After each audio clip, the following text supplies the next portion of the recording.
Let's get this party started. So we're going to about 10 o'clock, right? That was a joke.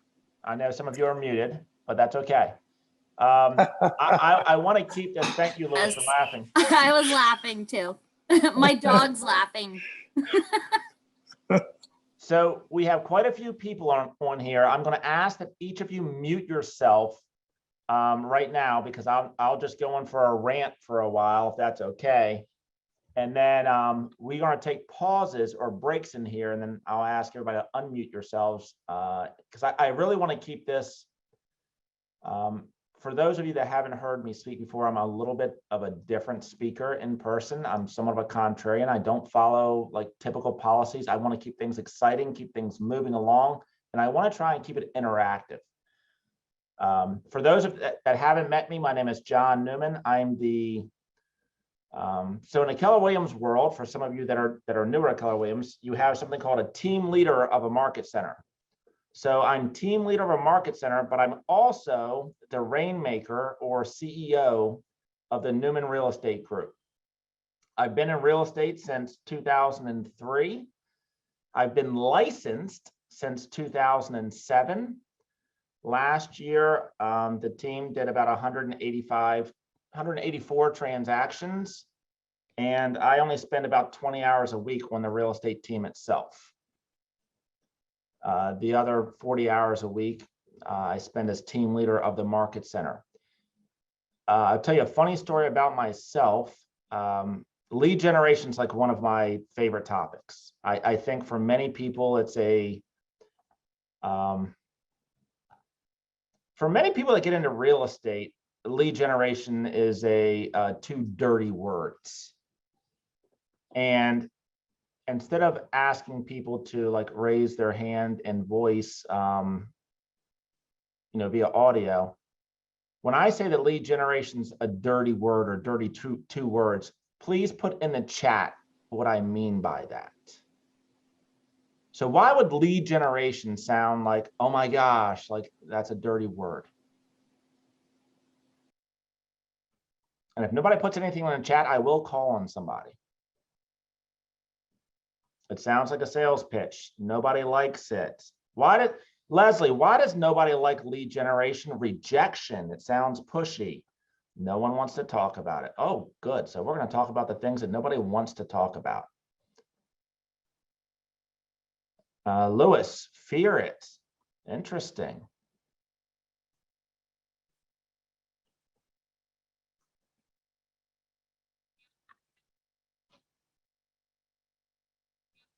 Charity, you agree with Lewis. All right. So at the end of this evening, if I've done my job effectively, and I can guarantee you I'm going to do my job effectively, I'm going to completely shift your mindset towards lead generation. Is everybody okay with that? I want you to walk away this evening and understand that lead generation is okay. Lead generation is actually necessary. It's valuable. And the reason that we say that lead generation is scary or it sounds like a sales pitch is because as a consumer, we've all been sold things. And none of us like to be sold anything. Matter of fact, you walk on the car lot and the guy pulls up and says, hey, so, are you looking at buying a car? And the first thing we say is, I'm not interested. I'm just looking. I'm just browsing. So the truth of the matter is, the reason that most of us think that lead generation is a bad word, or it sounds salesy, or afraid of it, because we've been bombarded over the course of our lives by really bad lead generators.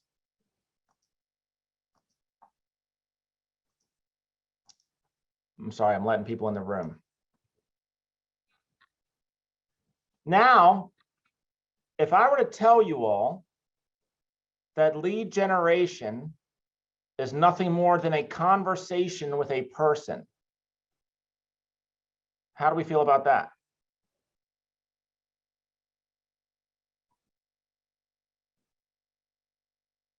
That sounds okay. I'm going to ask someone to unmute themselves. what's the difference between lead generation, and I'll ask for a volunteer, and just having a conversation with somebody?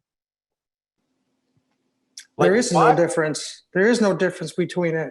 And when I said fear it, I meant some people do fear it. I don't fear it because I absolutely love talking to people. So if you're comfortable talking to people, or you're not, you gotta try to break the ice. And you're right. Lead generation is just like talking to people. It's all it is. lead generation is nothing more than adding value to somebody's life and building a relationship.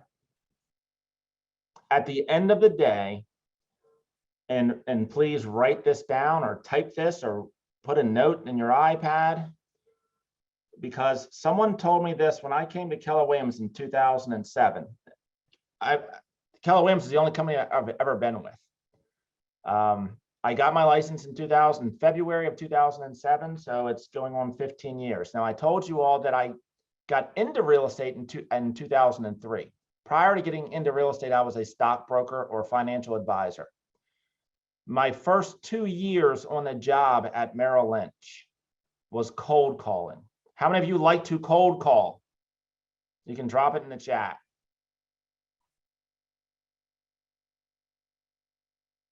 There's always one person out there that says yes.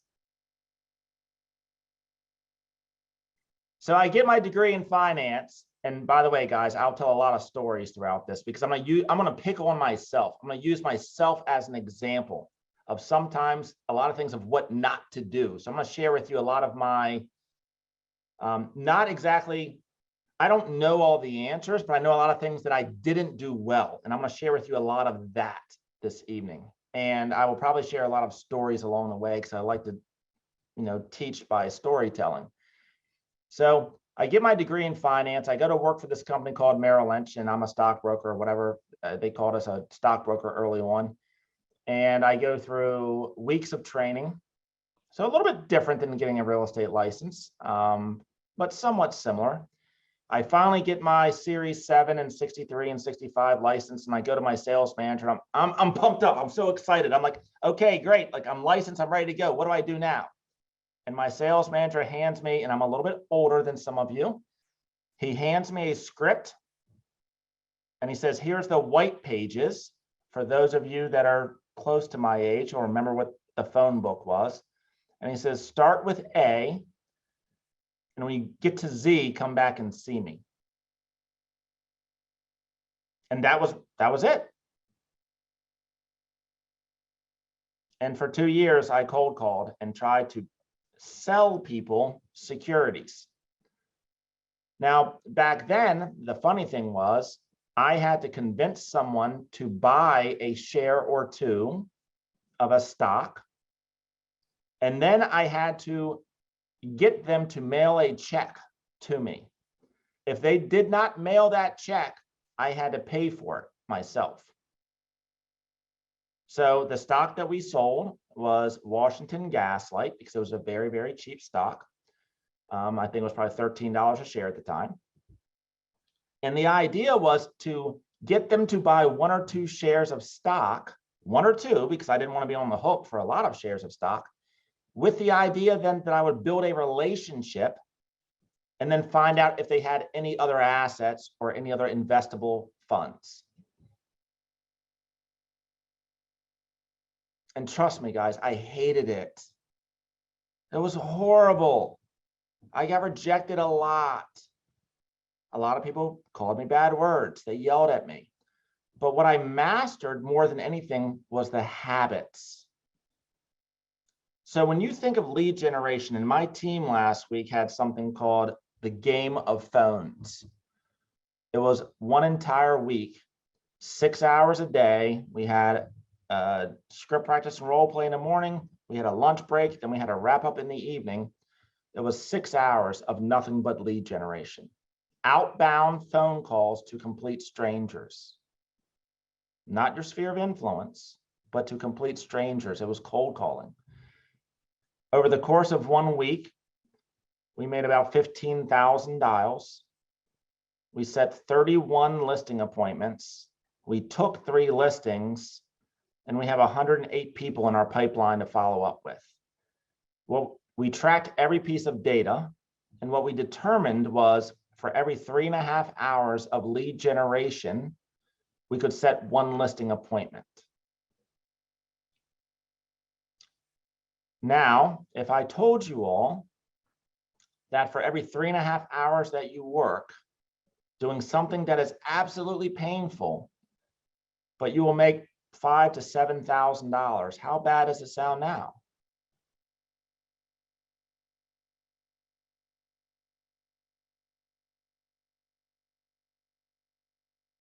Brandy, what's the difference?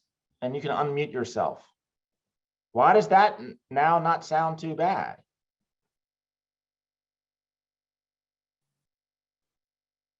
Because the amount of time you're putting in the hard work is going to make up for it in the end.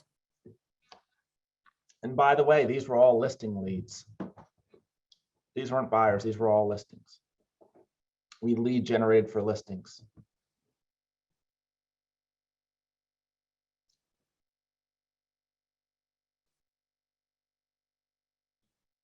About Wednesday, we started this on Monday. By Wednesday, I had 2 people come into my office, and one of them was in tears. Literally, she had a break. And I prefaced this on Monday when I rolled things out. And I said, listen, you're going to go through a week. And Charity, you said you don't like the pain, or I'm not liking the pain.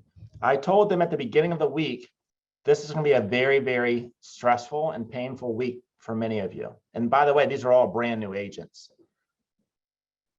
or brand new, less than 3 months in the business. And the reason I said it's going to be painful is because you're going to do things that are not in your natural comfort zone. You're going to get very, very uncomfortable. And by Wednesday, I think some of the individuals felt uncomfortable. Matter of fact, one woman came to me and she was like, I've never been called so many bad words. And I was in a bad relationship. And the 3 days of going through this was worse than that relationship.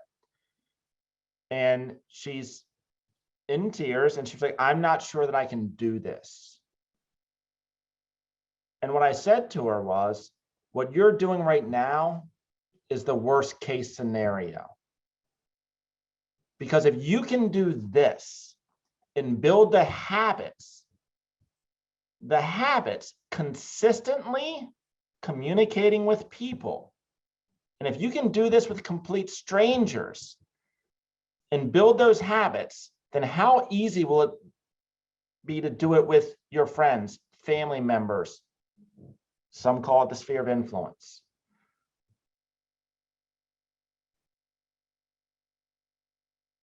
At the end of the day, whatever you do, as we talk about lead generation, it's about making a certain number of contacts every single day, consistently, day in and day out. There's an individual on my team that was a Broadway actor. Literally was in multiple Broadway shows. Relocated back to Maryland. And we were talking about acting or performing, being a creative artist. And I said, the interesting thing about real estate as it pertains to acting is sometimes you can audition and you think you nailed the role. Like you think you nailed that audition, but sometimes you don't get hired. And he was like, well, acting's the same way. And I'm like, what's the number one thing? If you want to be an actor or a performer, what's the number one thing? He said, it's auditions. You have to go on a lot of auditions to put yourself in a position to get lucky. And I said, well, how does that sound like real estate? It's lead generation on a consistent basis. So there's all kinds of, how many people in here think that they have a lead problem? Or would somebody like to role play this with me? So get uncomfortable, because growth happens when you get uncomfortable. Your body is meant to stay in something called homeostasis, which means you want to stay in a comfort zone. But all the growth happens when you get outside of your comfort zone. So who wants to get uncomfortable for a second and they think that they have a problem, or their number one? Carol, thank you very much for raising your hand. Carol, do you believe that you have a problem of leads? Yes. So tell me more about that. Well, a couple of it is not feeling. I have a magnetic personality, but for some reason, I just don't like to approach people because I don't necessarily want to be approached. And so when you're thinking of leads, you have to talk to people and ask them how they're, are they in the market, and just be talking and I don't necessarily want to do that. So you don't want to talk to people? I know, right? I don't mind talking to people, but it's just, I don't know. I don't know. But I know I'm in real estate. I know. Well, Carol, you raised your hand. You don't have a problem talking to people. I don't. Well, no, I don't want to. Come on. So here's the thing. I prefer not to. I will do it. Here's the thing. As real estate agents, all of us on here, all of us realtors, you got to be on. You got to be on. You got to, hey, how you doing? And I don't feel like that all the time. But in order to get out there and brand yourself, you almost have to, right? Do you have to feel that way all the time now? I think so. I don't know why I feel that way. So that's why I'm here letting you show me. But I do think I wouldn't want to ever be the Debbie Downer. So I kind of remove myself away from people just so I can be level. But if I go out into the world, because I'm always looking for leads, then yeah, I feel like I got to be on. So let me ask you, do you think you have enough leads? No. Okay. So, and thank you. So I'm going to shift your mindset. Please. Everybody's here mindset on the definition of a lead. Okay. Mm-hmm. So when most people hear the word lead, what they're thinking is someone that raises their hand and says, I'm ready to buy or sell a house. I want to do it quickly. I'm pre-approved. I'm not going to give you a lot of aggravation. That's what most of us think a lead is. Well, that's what most of us would love for a lead to be. But we all know realistically that's not. Let me tell you all, that doesn't exist. Right. Not even if it's a friend or a family, it doesn't exist. No, people are people. Stop treating people and stop thinking of people like leads and start thinking of people like people. So, Carol, you're having no problem right now having a conversation with me. We've never met before, have we? Well, there was that one time at the bar down in Florida, but no. Okay, so do you feel uncomfortable right now? No. I'm sorry, I had to unmute myself. No, I don't feel uncomfortable. Why don't you feel uncomfortable? Because I know we have like interests. Okay. I know that you and I share something in common. Okay, great. So Carol, what else do you like to do outside of real estate? I jump double dutch and I go to comedy, and I love comedy. I'm always at a comedy show. And when I go to comedy shows, I do wear branding clothing, but yeah, that's what I love to do. I love comedy. All right.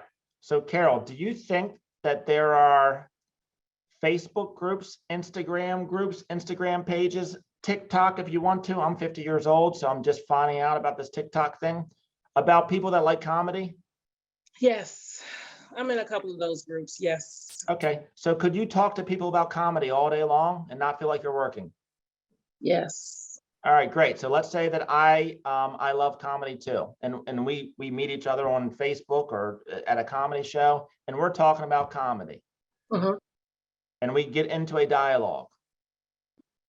The next question is, typically, if I get into a relationship with somebody, so hey, when you're not worried about comedy or not enjoying comedy, what else do you do?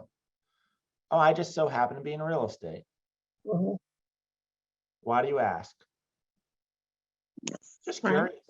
See, everybody here, no matter what, there's something that you love doing. Do more of that. Just meet people. Stop thinking about lead generation as you need to find a lead. Build Ah, authentic relationships with people. mhm. And then as a natural byproduct of us having a conversation, hey, by the way, Carol, what do you do when you're not going to comedy shows? Right. Well, I'm usually out trying to help people sell their houses. Oh, that's awesome. Why are you in the market? Are you thinking about selling? Do you know No, anybody? not right No? now. Okay. I know you got some friends that's been thinking about selling. See, now that was probably uncomfortable, wasn't it? That last question you just asked was probably a little uncomfortable, wasn't it? Oh, was it?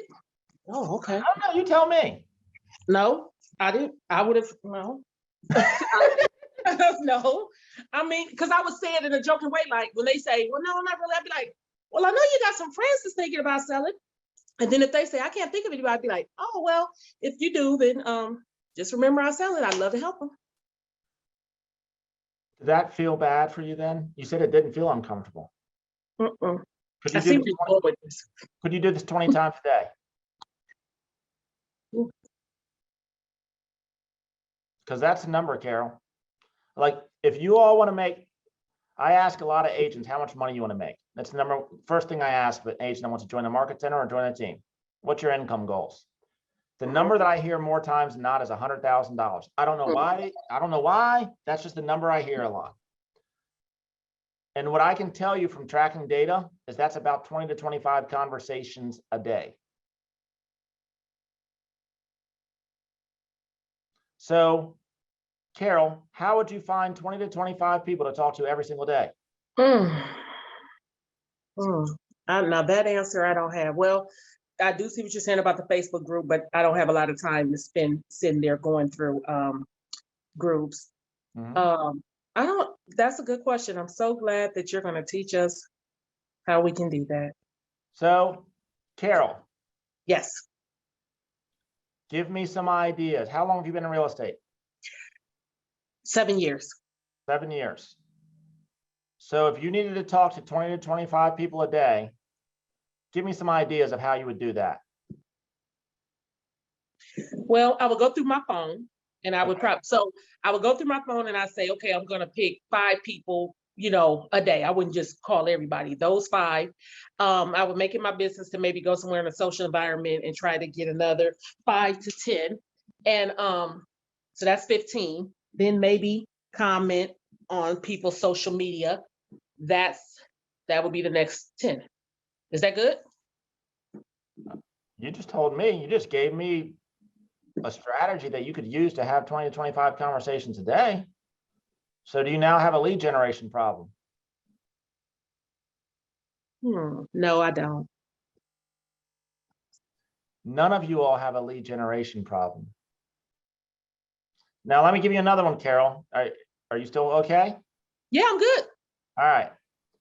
So if someone owns a house, are they a lead? Yes. Why do you say They that? well, no. Yeah, they could either be a hot or a cold lead because they can own the house. They could have just bought the house.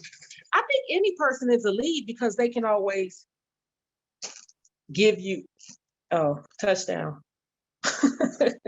So yes. Carl, I'm going to come back to you in 1 second. Let me just finish here with Carol. Carol, and I appreciate you so much for doing this. Eh. Every single person, guys, write this down. Every single person that owns a house is a seller lead. As long as you have their contact information, it is statistically probable that that house will get sold. At some point. At some point, we just don't know when. Our job then becomes to follow up with them and add value to them and we have technology for that, which we're going to dive into. I promise you all, we will get to the presentation. Our job is to follow up with them. Now, if they do not own a house, what do about 70% of the US population would they like to do? Own a house. Okay, so what would we call that then, Carol? That would be lead generation as well. Because they want to what? Buy a house. And what Have- don't? They want to have, well, I'm not gonna say buy a house. They want to be in real estate. They want to have property or land or. Sure. Most people that don't, statistically speaking, about 70% of people that do not own a house would like to own a house one day. So that becomes a buyer lead. So if you look at every single person you come into contact with, you're then separating them into a bucket through having a conversation. Hey, by the way, where do you live? I live in Westminster. Awesome. How long you been there? You're trying to find out if they own a house. If they own a house, they're a seller lead. You're going to put them on a campaign or what we're going to call a 36 touch, and I'm going to dive into that. A 36 touch to stay in relationship with them, because it's only a matter of time that house will sell. If they don't own a house, I'm going to tag them in command as a buyer lead. My job is to stay in relationship with them, deliver them value, stay in relationship with them until they buy a house. See, real estate agents, and this is recorded. I hate when I'm being recorded sometimes. Real estate agents are great at one-night stands, but we hate relationships. Our job is to build relationships with people. Does that make sense, Carol? It does, and I appreciate you for sharing. We need to simplify this. Reduce it down to the ridiculous so that's nothing more than having a conversation. All right, Coral, I'm going to come to you right now because you have a question, and then I'm going to go to Latrice. Well, hello. By the way, my name is Carell. I know it's a long story, but anyway, that's how you pronounce it. Carell? Carell, yeah. My whole name is Carell Delise. So it's just a long ass story, you know. I'll save you the pain. But anyway, so my question is about relating to people, you know, you have on your phone, your business. I just opened up my Instagram and my Facebook after like a year, and I don't want to be that person that's like annoying somebody just, you know, and I don't want to come off as not sincere, you know, like, oh, hey, I'm doing real estate, you know what I mean? And they're like, well, you haven't called me in a year, you know what I mean? Like, I don't know how to navigate that without coming off as just, I want something from you, you know?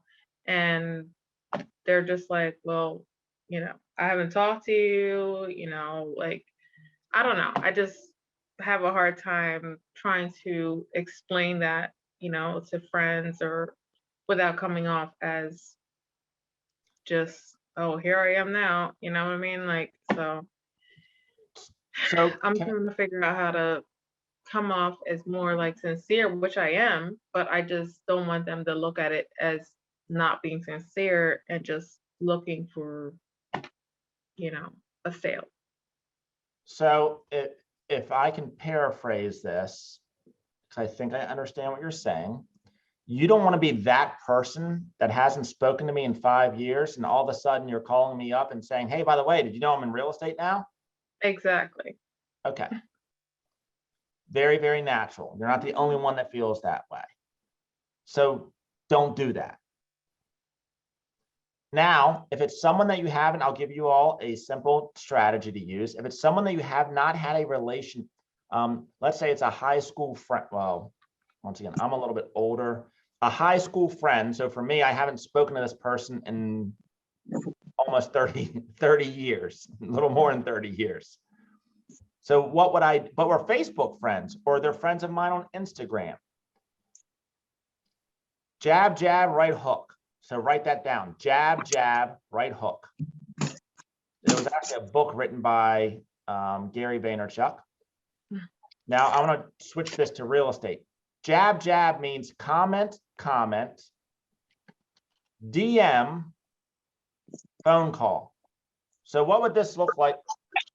And I apologize, Carell. Let's just say that it's Bob. Right. Bob I went to high school with, and I haven't spoken to Bob in 33 years, but we're Facebook friends because I'm in the Facebook group for my 30-year high school reunion. I don't want to come across as that guy that says, hey, Bob, I know I haven't spoken to you in 33 years, but I just want to let you know that I'm in real estate now. And if anyone you know, or maybe yourself is thinking about buying or selling, I'd love to help you. Now, for some of you, that may be natural. That will work. It's not who I am. It doesn't work for me. So one of the keys to lead generation, you be you. Be yourself. Because people, when they hire a real estate agent, they're going to hire people they know, they like, and they trust. Don't be somebody else. Be yourself. So what would I do for Bob that I haven't spoken to in 33 years, and I want to reestablish that relationship? He's going to post something on Instagram or Facebook. I'm going to comment. Then I'm going to comment again. And then I'm going to DM him and say, hey, Bob, I noticed that you posted something about the Washington Redskins or the Baltimore Ravens. Are you still a Ravens fan or whatever it is? Then that will lead to an online conversation. Hey, and then it will lead to, hey, Bob, I'd really love to catch up with you sometime. What's the best number to reach you at? And then that's going to lead to an offline conversation. Now I'm back in relation to Bob, and I put him in my 36 touch. Does that sound easier to do, Carell? Yeah, but I just still, I just want to make sure, because I'm a very sincere, honest, open person. I just don't want to be coming off as a bad salesperson. Not even that. I just don't want to offend my friends, or not even really close friends, just people that I, are in my contact list, and I just don't want to be like, oh yeah, I haven't talked to you in forever, but now, are you looking to buy or sell a house? I don't, Then don't do that. Yeah, exactly. So that's why I'm just trying to navigate how to be professional yet effective, and friendly at the same time. Then talk to people and treat people like people. Nobody wants to be treated like a lead. Exactly. Treat me like a person then. Trust me, real estate will come up. Well, look, another problem I had is that I did try to speak to a friend of mine, and her answer to me was that she didn't want it to ruin our relationship. So I'm like, so automatically, is she assuming that I'm gonna do a terrible job? You know what I mean? I was kind of taken aback by that, and that kind of had me thinking about working with friends in the future. Are they gonna say the same thing? I think what helps me a lot is knowing that 9 times out of 10, we are going to be shut down. And when you do cold call these people, in my experience, I mean, I am new. I have witnessed this a lot throughout my life because my family's been in the business for a long time, is most people have their own stuff going on. So they're not worried about receiving that phone call and thinking about you all day. I think a lot of that is just in your head. And like I said, 9 times out of 10, we will be turned down, regardless of what happens. I tried to follow up with somebody today, didn't even get a response. That will happen. I think it's just about getting out of your head. 100%. Bradley, thank you very much. Appreciate that. And there's an acronym. Write this one down, guys. P, T, F as in Frank, A as in Alice, R as in Robert. PTFAR. The P is your programming. We've all been programmed, whether it's through the nature, nurture, and your programming leads to your thoughts. the way that you perceive things or think about things. Your thoughts lead to your feelings. Your feelings lead to your actions. And the actions you take lead to the results that you get in your life. A lot of us need to be reprogrammed so that we think about things differently.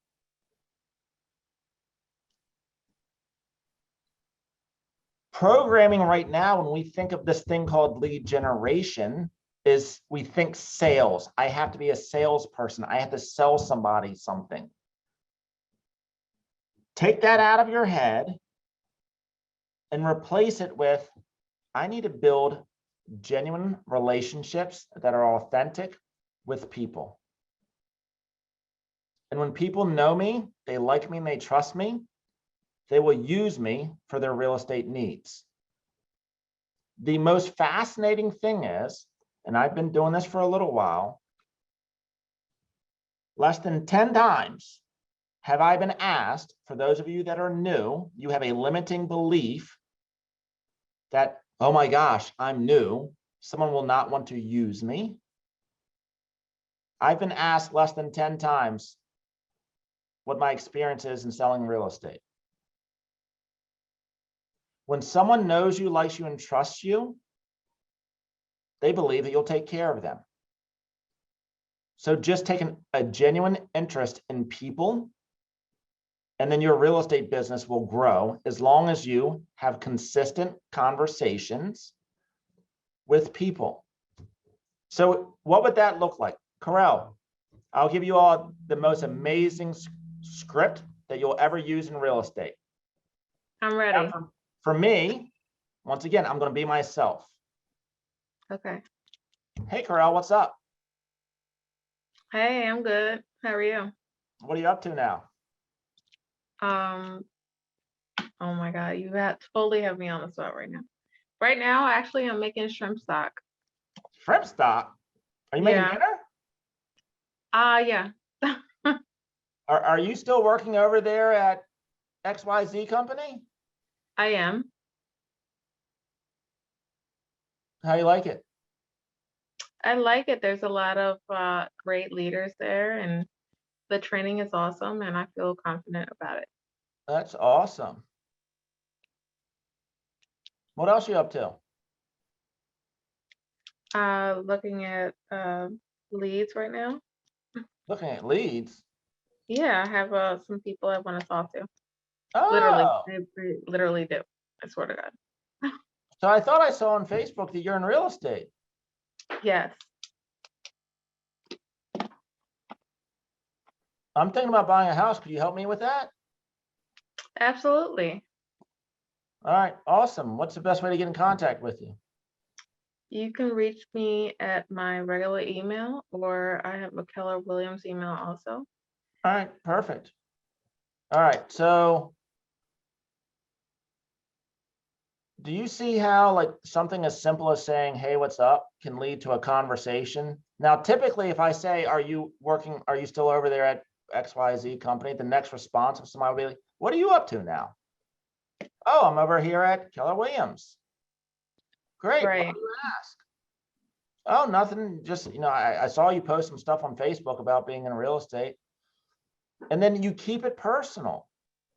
And then you Yeah. consistently follow up with them.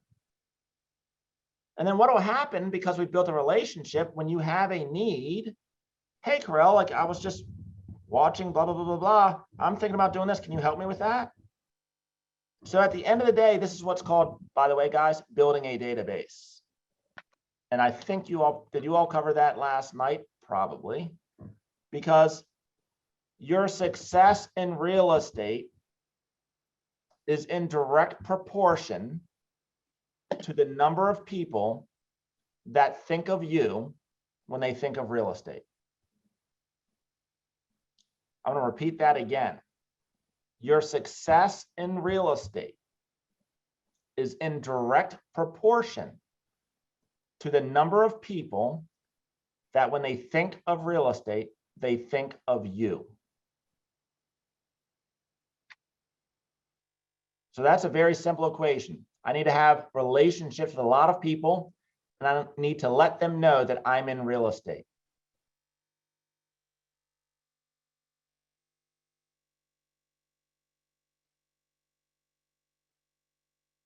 Statistically speaking, for every 16 people that you have a relationship with and you follow up with them, or you have a 36 touch, will lead to one transaction.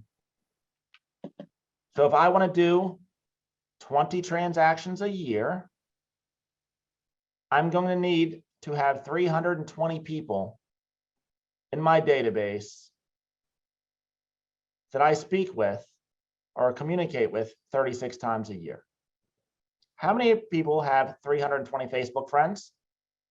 Most of you probably do. The average Facebook user has about 600 Facebook friends, or Instagram or TikTok or whatever sites you use.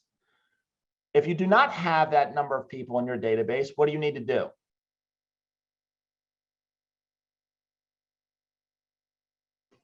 Find them. Find them. How would you do that?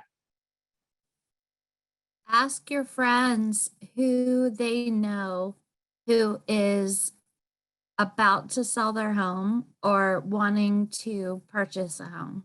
Perfect. So John, this is Tammy. Hey, Tammy, how are you? Great. So the question I have is, like, we're talking about social media, but sometimes with that, people are all over the place. So Awesome. how are they leads? And I'm sorry if I was supposed to raise my hand. I'm sorry. You're fine, Tammy. Okay. The fact you're participating, I love it. So Okay. how are they leads? Could you refer them to another agent? Okay. Could you collect them? And let's say that somebody's in California. It's a high school friend or college friend of mine. They're in California. I'm staying in relationship with them. And because I'm in a relationship with them, hey, how you doing, Bob? Oh, I'm doing really well, John. What are you up to now? Well, family moved to California, or we're thinking about moving to California, blah, blah, blah. Hey, by the way, I know a lot of great real estate agents all over the country. If I could connect you with a great real estate agent, would that be valuable to you? Well, by the way, that would be, John. Okay, great. And now we collect a referral fee. It's actually the highest dollar per hour money that you'll ever make is by a referral fee. Because you didn't have to service that lead. Like, what other business, anybody in here get a check, referred someone to a dentist, a doctor, an accountant, an attorney? Did you all get a check from that person when you referred them? Real estate's the greatest industry in the world. We can literally get paid a lot of money by doing nothing more than connecting one person to another person. Every single person in your database is a lead. They're a buyer, a seller. They know a buyer or a seller, or they're looking at a career in real estate, or they know somebody that's thinking about a career in real estate. So every single person you come across in one way, shape, or form probably is a lead and should be added to your database. Okay, thank you. Our job is to stay in relationship. See, many people don't have a lead problem. We have a follow-up problem, which means that we do not want to stay in relationship because we want immediate gratification. And we don't want to stay in relationship with people because, oh, they're not serious or they're not going to sell their house. And I'm going to tell you all a funny story right now. True, about myself. 2 years ago, so this is February of 2020. My wife has been looking at houses online for probably 5 years. Martin, I'm gonna come right back to you, buddy. Probably 5 years. It's a national pastime. My wife went to school for interior design. She loves looking at houses. She's always wanted to move. So my wife goes on a Zillow and looks for houses. Most agents think the Zillow are good leads. Is she a lead? So she goes onto a website. She puts in her information. Go ahead, Latrice. I believe she is. Okay, perfect. So Latrice, let's role play this for a second. So I'm sorry, it's Leatrice, but you can call me Lee. all right, Lee, that's much easier for me to remember. Lee, my wife hits your website. Let's just say it's your website. It's not Zillow. and she's looking at 123 Main Street. And you did a good job of following up with her. So you called her, emailed her, and texted her. Let's say you did all of the above. Hell, let's just say that you even DM'd her. You went all out.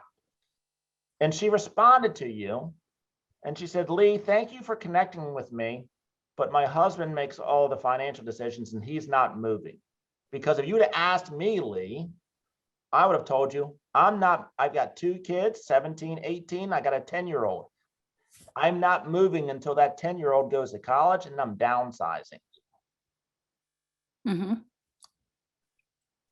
So my wife gives you that story. Is she still a lead? Yes, she is.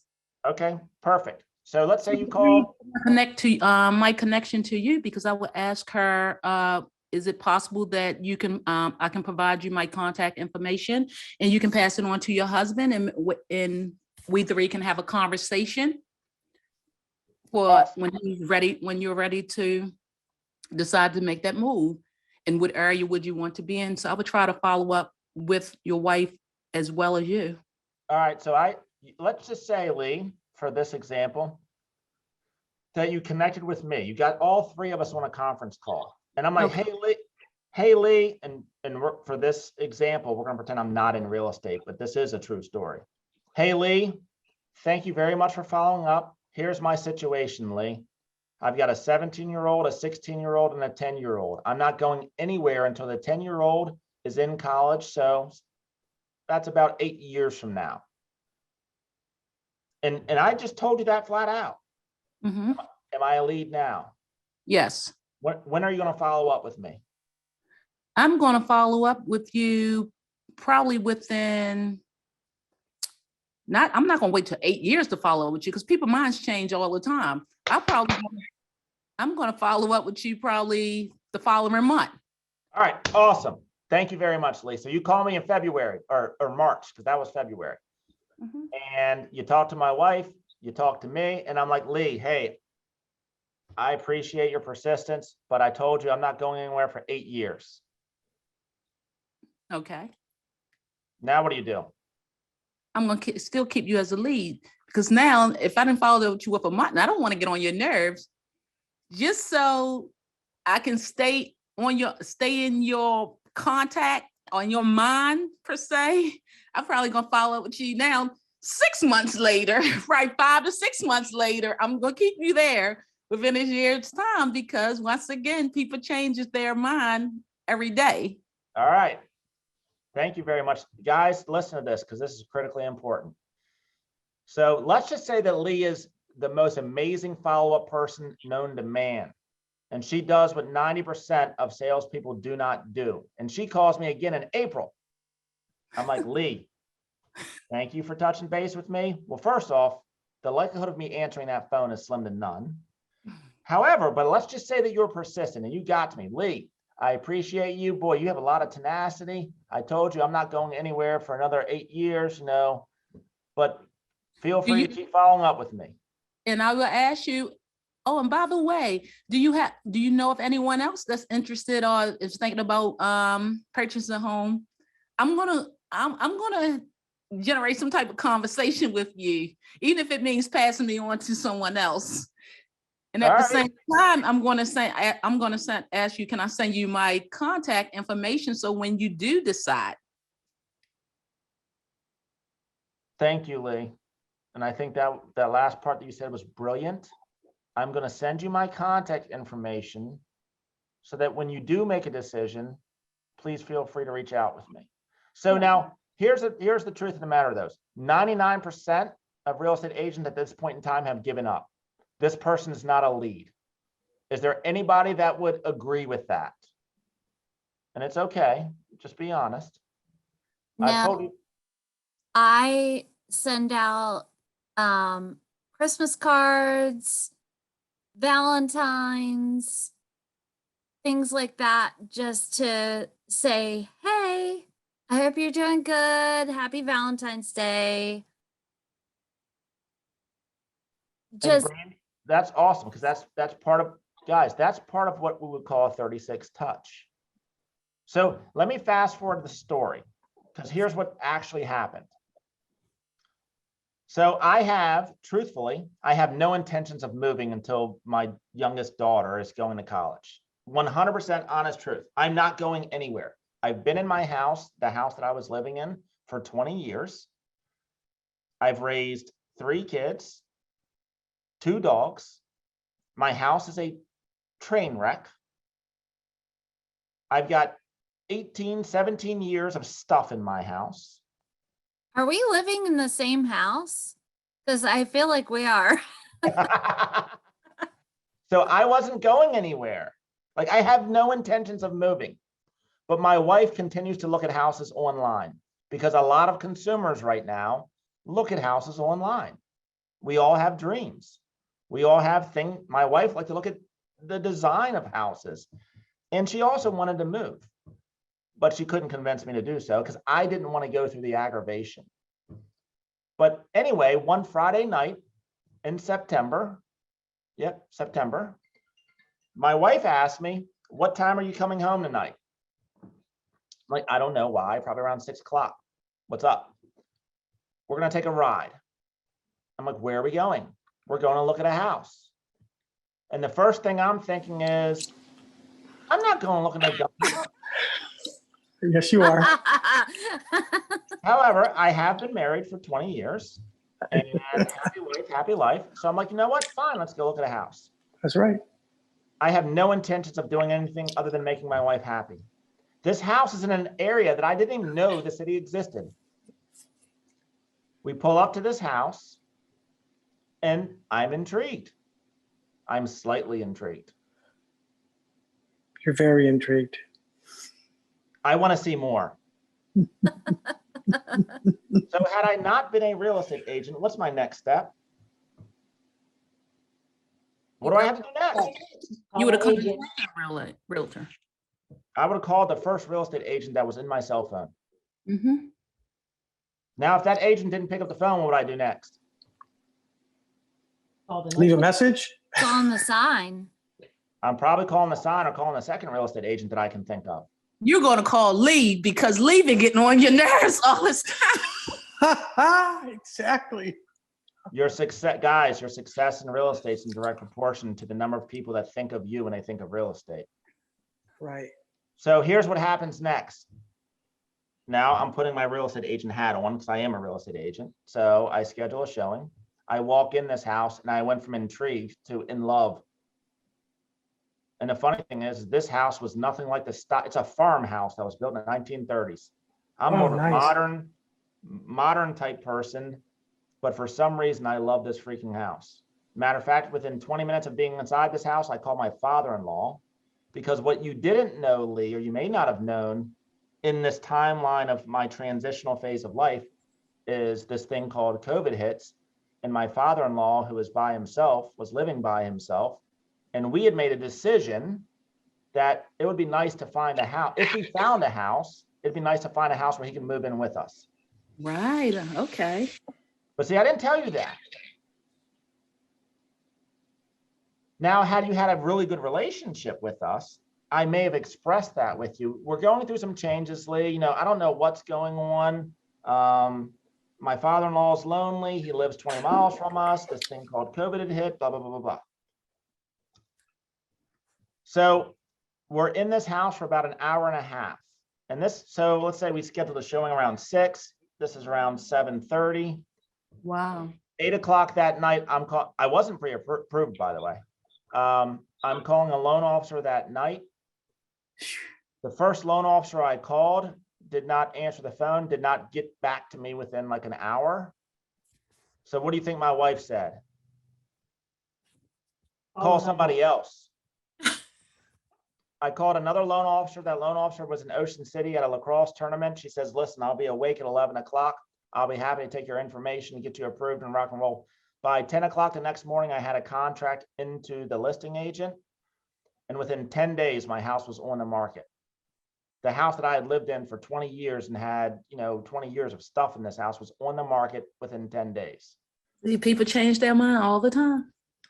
Yes. So when a buyer or a seller tells you they're 2 months out, 3 months out, 2 years out, 5 years out, 10 years out, it doesn't make a difference because life changes. The whole point of building your database and staying in relationship with people is to be there like Lee was. She was the first person I thought of when I thought of real estate.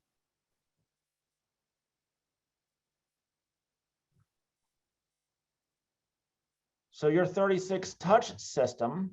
Now, Lee, what you could have done for me is, hey, John, I know you're not planning on moving for 8 years. Hold on 1 second. This is my wife actually texting me, and no, we are not buying another house. See, she heard you.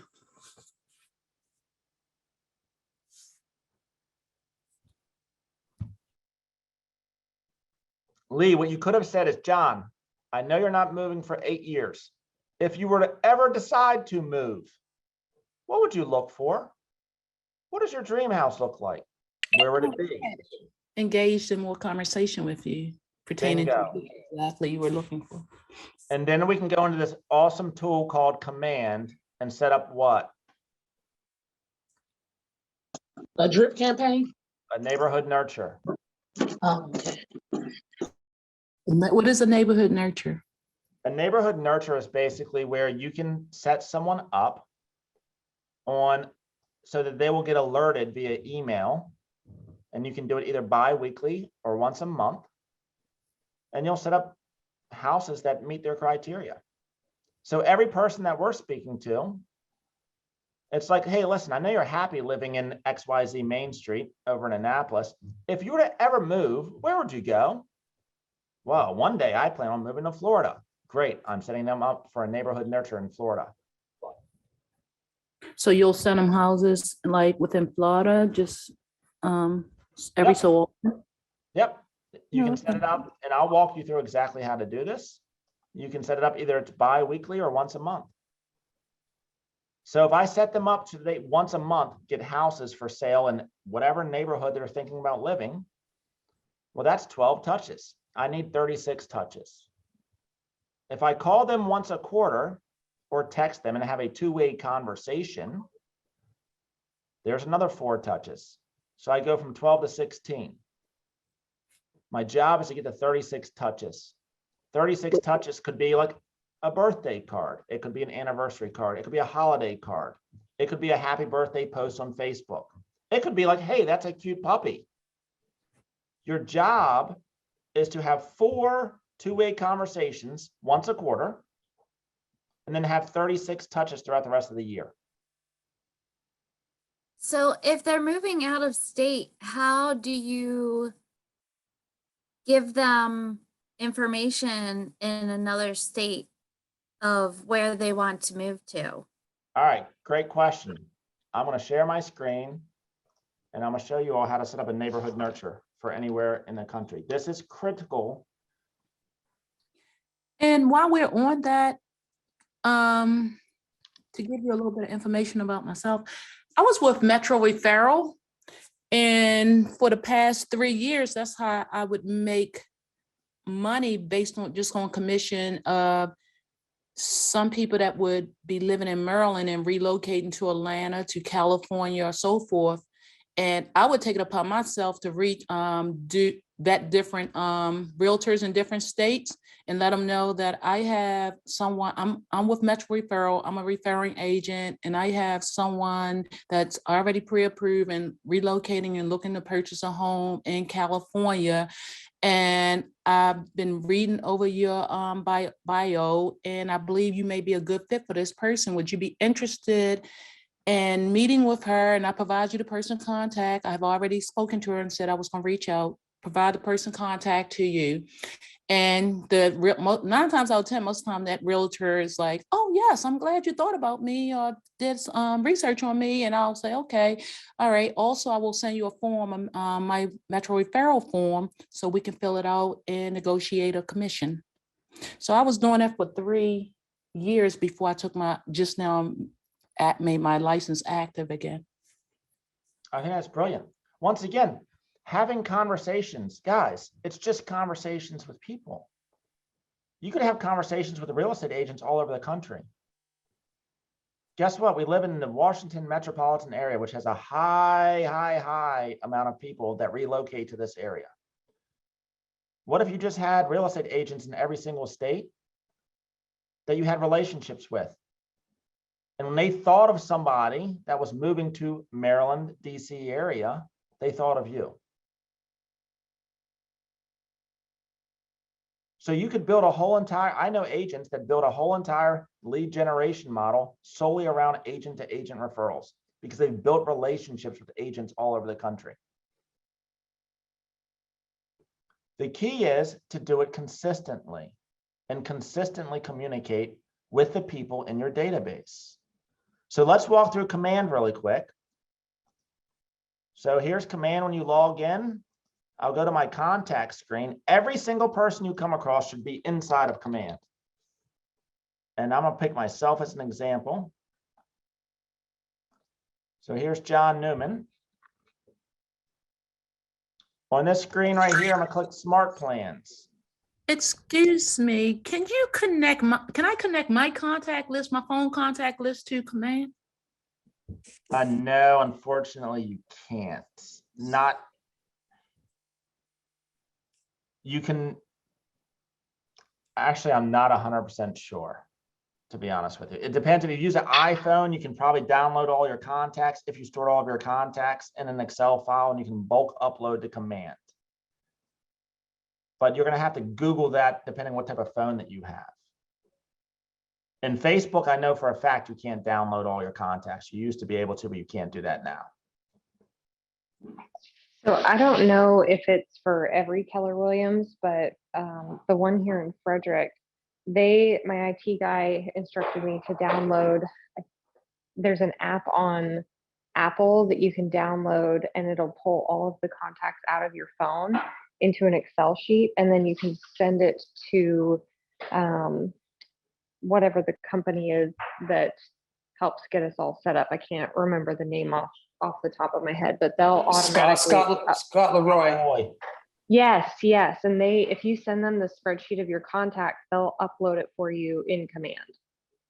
yeah, Scott Leroy Marketing will do that. I just don't know how to download it from your phone. Thank you. So let's say that I put all of my contacts inside of Command, and I have a conversation with this guy named John Newman. This button right here says, search for a neighborhood.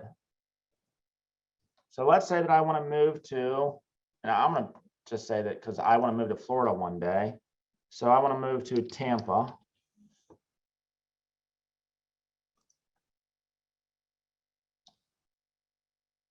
Did you all see what I just did? I just put Tampa in this search button. I'm going to do it again.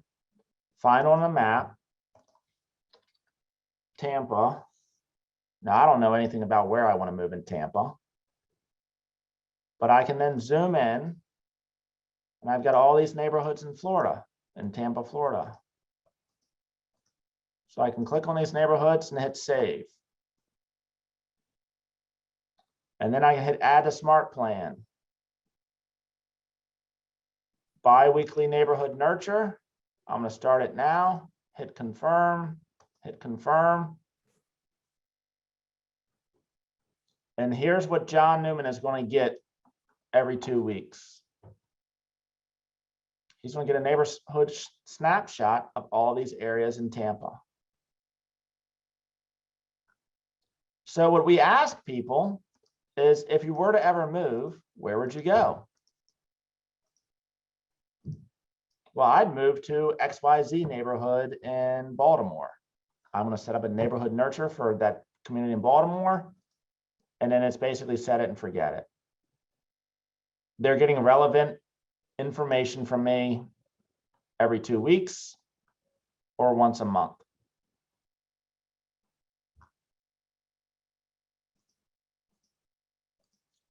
If they own a house, they're a seller lead. So if they own a house in Tampa, I'm going to set this up for their neighborhood in Tampa, Florida.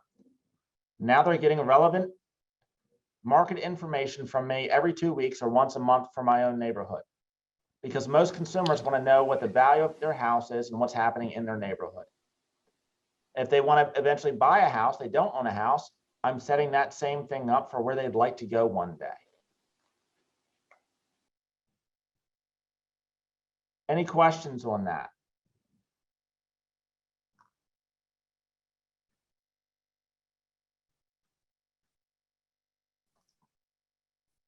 No, that's really informative. Thank you. That's a very awesome tool. Yeah, it's set it and forget it. And then the beauty of it is as if I were to take action on that web page or the link that you send me, it's going to record it into your command profile. So you're going to know that John Newman just saved this house in Tampa. All right. So someone said, all right. I misread the comment in the chat, showing us tools to use once you get the leads. Once again, guys, every single person that you know is a lead. Majority of them, they're a buyer lead or they're a seller lead. So you're going to put them into command and you're going to set them up, number one, with a neighborhood nurture. If they own a house, it's the neighborhood that they live in. If they don't own a house, it's where they would like to go one day. And then we're going to follow up with them every 90 days to talk about life. If they're on Facebook, they're on Instagram, they're on TikTok, comment, DM, and then have a phone conversation. I have a question. Yeah, Louis. When you set a person up for the neighborhood nurture, is it just focusing on the neighborhood, or can you kind of narrow it down with what type of home? Let's say your client is looking for not a house, but looking for a townhouse, or looking for a condo, or looking for a farmhouse. Is there some way to narrow the search with what type of house? There is, with using a neighborhood nurture, there is not at this point in time. Okay, I'm just wanted to ask. Yeah, not at this point in time. However, you could then go into Bright and then set them up on a more customized search if you wanted to. Donna just said that use the MLS instead of on an auto email. Tim, you raised your hand. Or Tia. Go ahead, Tia. That was going to be my actual question. When you're actually working with someone, what's the best way to do it? I was on MLS Bright, and I just wasn't sure what's the best way of getting them these new listings every day and staying in close contact, but I got it, MLS Bright. So as you're having conversations and building relationships with people, remember, at some point in time, it's kind of like people mentally go from I'm just looking, like my wife was just looking. Right. For 5 years, she was just looking. I'm always looking, which is why I became a realtor. Because my husband kept, over COVID, he kept seeing me looking on my phone at new houses. And he said, you're always helping everyone else find a house that they want. You should just become a realtor. And I said, it's going to be a lot of work. It's going to be really hard. And he was like, you can totally do this. You are great at this. And that's why I'm here. Yeah, I think, Randy, we mentally make it more difficult than it actually is. I agree. I work a full-time job too, so I am emailing people during my lunch break and making phone calls because I have kids and I'm worried I'm not going to be able to make enough to make sure that they have a comfortable life. So I really want to make this work this year. I'm still in my first year, but I want to make this work so bad so that I'm able to see them get on the bus every morning and not have to worry about them getting into the house when they get home from school and things like that. This is, in my opinion, one of the greatest careers.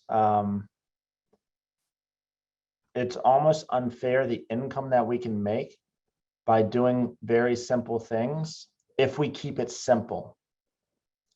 Meaning that as a real estate agent, and I'm going to reduce this to the ridiculous, we have 5 things that we need to do every single day. 5 things. Lead generate, which is, once again, nothing more than having conversations with people about people. Someone posted in here earlier the acronym FORD: family, occupation, recreation, and dreams. Today, it is 20,000 times easier to talk to people about people because of social media. So what I will do as I'm laying in bed, we can lead generate 24 hours a day right now, guys. I can lay in bed between 11 o'clock and 1 o'clock in the morning, and I can scroll through Facebook or Instagram and just comment on people's posts. Oh, that's a really cool brisket that you made. What was your recipe? That's a cute puppy that you just bought. Congratulations on your daughter in her gymnastics meet. I'm just having conversations with people. And I can do that at 11 o'clock at night while I'm laying in bed. That's not unusual. You couldn't do that 20 years ago when I got into business. That was called weird. People put their lives now on social media. The Ravens win, I'm a Cowboys fan, but the Ravens win a football game and somebody puts, "Go Ravens." What do I know? I know that they like the Ravens. So my comment would be, what do you think about that Ravens game yesterday? Oh, well, so-and-so, da-da-da-da-da. Oh, what are you up to now? That goes into a DM. The DM leads to a phone conversation. The phone conversation can lead to an appointment at some point in time.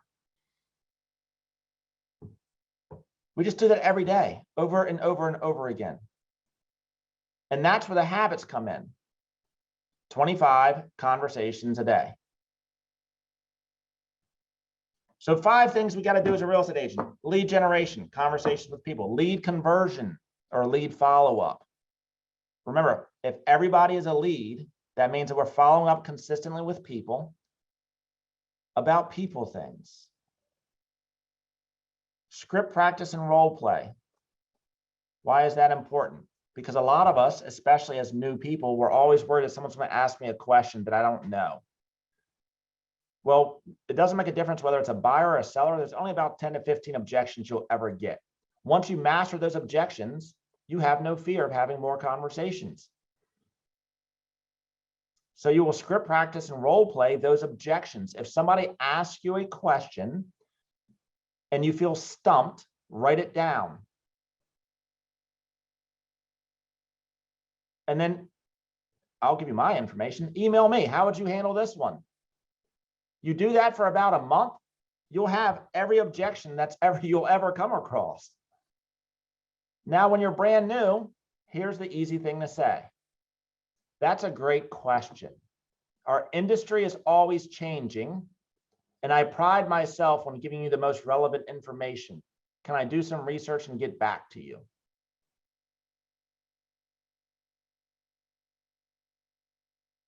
Now you never have to worry about anything because you have the immediate out. You can ask me anything. Oh, that's a great question. The industry is evolving so rapidly, and I pride myself on giving you the most relevant information. Can I do some research and get back to you on that?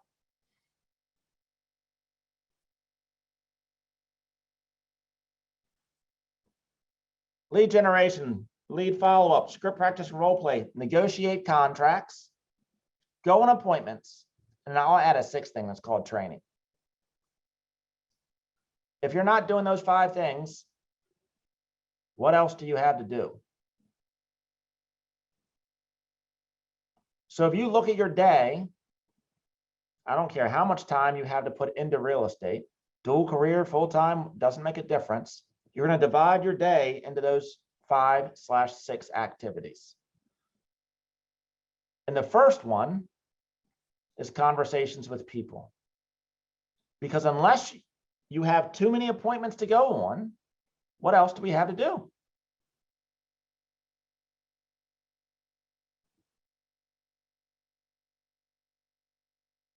If you struggle with having conversations with people, use the acronym FORD, Family, Occupation, Recreation, and Dreams. If you're Facebook friends with them, scroll back through their feed and find something that is relevant that you can comment on. Go ahead, Corel. I'm sorry, I don't know if I missed it or maybe we got off track, but you had something about the PTFAR. Yep. And so far, all I have is programming, the way you think about things. But I need to know what the other four are. Your programming leads to your thoughts. I'm dropping in the chat right now. Okay. Which then leads to your feelings.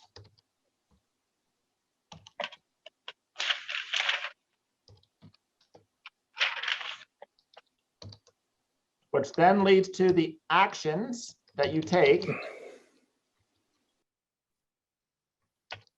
Which leads to the results that you will get. I'm going to give you a real life example of how this works. I'm not a big hugger. Matter of fact, hugs for me is very uncomfortable. Now, if I see any of you all, I will get a hug because I reprogrammed myself. But I grew up not a big hugger. My dad was not a big hugger. My dad was the kind of person that would give you an attaboy. Tap on the shoulder, punch on the shoulder, tap on the back. Just wasn't a big hugger. When my wife and I first started dating, my wife loves a good hug. So hugs for me feel foreign. Hugs for my wife feels natural. So when she gives me a hug, I tend to kind of pull away a little bit. So for most people, and you can drop this in the chat, what does a hug, what emotions or what feelings does a hug elicit? Security, care, love, affection. So if my happiness, if my wife goes to give me a hug and I pull away, how is she feeling right now? Rejected. As if I don't care about her. Sad, hurt. So do you see how my programming, from the way that I was raised, my parents didn't show affection that way. So my wife comes to give me a hug and I punch her in the shoulder. Like, we're disconnected. That comes from our programming. So my wife's programming, hugs are love, affection, support, comfort. My programming is hugs are weird. So when I pull away from my wife feels bad because the way that she thinks about a hug is different than the way that I think about a hug. So then that leads to the actions, and her action could be like, this guy's a jerk. He doesn't care about me. I'm going to disengage from this relationship. And then which leads to the results. Now, what I realized is that my programming was just different. I'm not a bad person. My programming was just different. And the funny thing is, my dad didn't give hugs. My grandmother didn't give hugs either. So with my kids, I wanted to change my programming. So I had to overcompensate. So I give my kids a hug every time I see them. Like they're 18 years old, 19 years old, and it's weird for them, and I still give them hugs because I'm trying to change my own programming. So when you all think about lead generation, what I'm trying to do is get you to change your programming, change the way that you think about it. And now you may feel better and you'll take more actions because you're not afraid to have conversations with people, which would lead to greater results in your real estate business.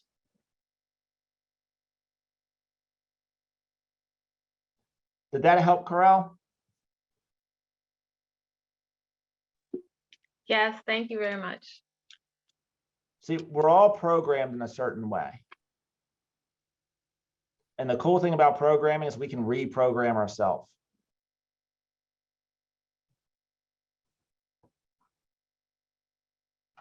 All right. So we probably covered a lot of these slides, but I'm going to go through them. Lead generation model for a solo agent. You have prospecting and marketing. Prospecting is outbound, meaning that I'm going after it. Right now, I'm hearing a lot of agents that are saying, I have buyers, but I can't find anything for them to buy. Prospecting would be, I'm going to go out and find a seller that needs to sell so that I can sell that house to a buyer. Marketing could be inbound. I'm waiting for them to come to me. Prospecting is I'm going to take it into my own hands and control my own destiny, and I'm going to go out and find the business myself. There's not a single one of you that are on this Zoom call right now that can't go out tomorrow and knock on doors and find someone that's willing to sell a house. You're going to feel uncomfortable doing it, but you have the ability. All right, so prospecting and marketing leads to leads. Leads are nothing more than contacts, by the way. Once you make a conversation with them, it's a contact. I've made a contact. It's two-way. Then we're going to cultivate those people, which is nothing more than follow up with them, to then go to an appointment. An appointment will lead to an active buyer, an active listing, under contract, and close. You see how this looks like a funnel? The name of the game is to put as many people in the top of this funnel as possible. Follow up with them, cultivate the relationship, schedule appointments, which will lead to contracts, et cetera, et cetera. It's the foundational model to your entire business, guys. And if you do it correctly, with a 36 touch for every 16 people, and you consistently follow up with them and build the relationship, will lead to one transaction. Fascinating thing. A lot of people want the good leads. I've taught a lot of classes, and I'm like, how many of you want to find the good leads? And everybody raises their hand. Oh yeah, show me the good leads. A lot of people think that Zillow, and I have nothing against Zillow, but we track data. And when we cold called people 2 weeks ago, we had 10 agents doing the game of phones, cold calling complete strangers. We had one agent solely focused on calling back Zillow leads. The cold calls actually outperformed the Zillow leads. Statistically speaking, guys, because I've tracked so many pieces of data on this, it doesn't make a difference. You could take Zillow leads, you could take cold calls, you could take my friends at the golf club, you could take standing out in front of a Home Depot and handing out business cards. If you have 25 conversations a day, the conversion rate's going to be the same. So stop thinking about leads like there's good leads and bad leads. They're statistically the same. For every 25 conversations, you'll probably get one appointment for every, depending on your conversion rate. Statistically speaking, it's about 70% for most people. So for every 2 appointments you have, you'll probably get to 1 closing.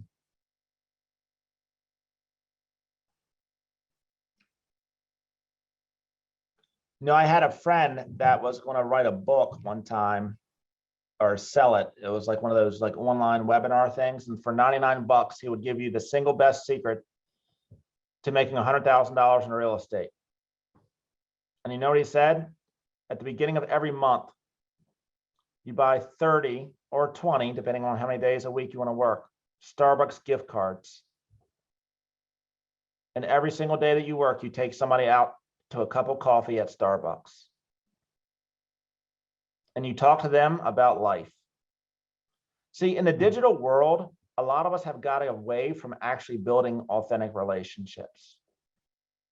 And if you test this with your friends and you say, hey, what are you doing? I'd love to take you out for a cup of coffee. Most people are going to think that something's wrong with you. Like, do you need to tell me something? Like, are you pregnant? Are you getting a divorce? Like, are you sick? Because we're unaccustomed right now to actually having real relationships with people. And for those of you that are willing to do that, it's the secret sauce. So how many of you on your birthday get phone calls and or handwritten cards on your birthday versus you get a comment on your Facebook feed that says happy birthday.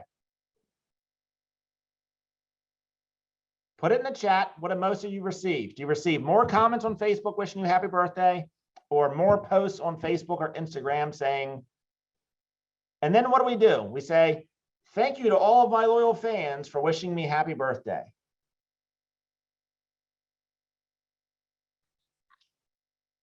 You want to really grow your business, guys? Pick up the phone, and for every person that wishes you a happy birthday on Facebook, either call them or send them a personalized direct message. I appreciate you so much for wishing me happy birthday. I know we haven't spoken in a long time. What are you up to? You will blow people's minds because we're so unaccustomed to actually building relationships. But the relationships are the things that matter. That's what will cause me to call you. I've been with the same insurance agent for almost 22 years now. His name's John Underwood. He's with Nationwide Insurance. I have his phone right here in my, or I have his phone number right here in my phone. He sends me emails. I get direct mail from him. But you know what? I get a phone call from him once a quarter. And the phone call goes something like this. Hey, Newman, it's Underwood. What's going on, buddy? I just want to let you know that I've reviewed your insurance policies. And at this point in time, I don't see a need to make any changes unless you have something coming up that you need me to evaluate for you.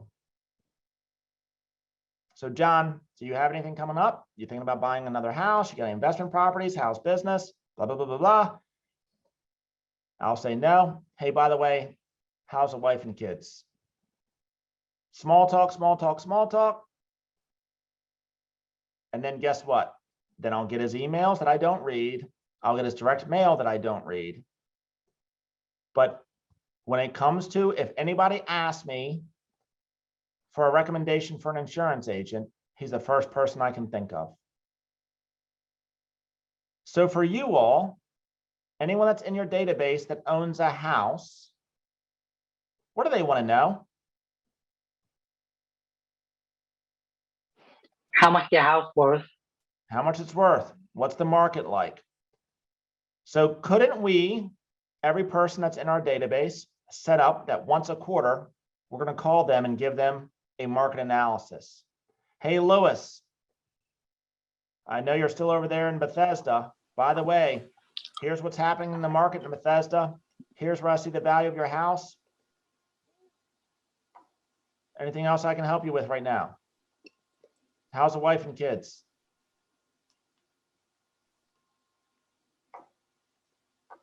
They're doing great. Thank you for the market analysis. Appreciate that. Awesome. And I'm going to do that again 3 months from now. Well, thank you. And that's not salesy. It's just coming from contribution, adding value to somebody. And what I'm trying to take away from them, if I don't do that, what are they going to do? They're going to go to Zillow and look up a Zestimate, or they're going to go to some online site. I want to be the resource for them so that when they think of real estate, they think of me.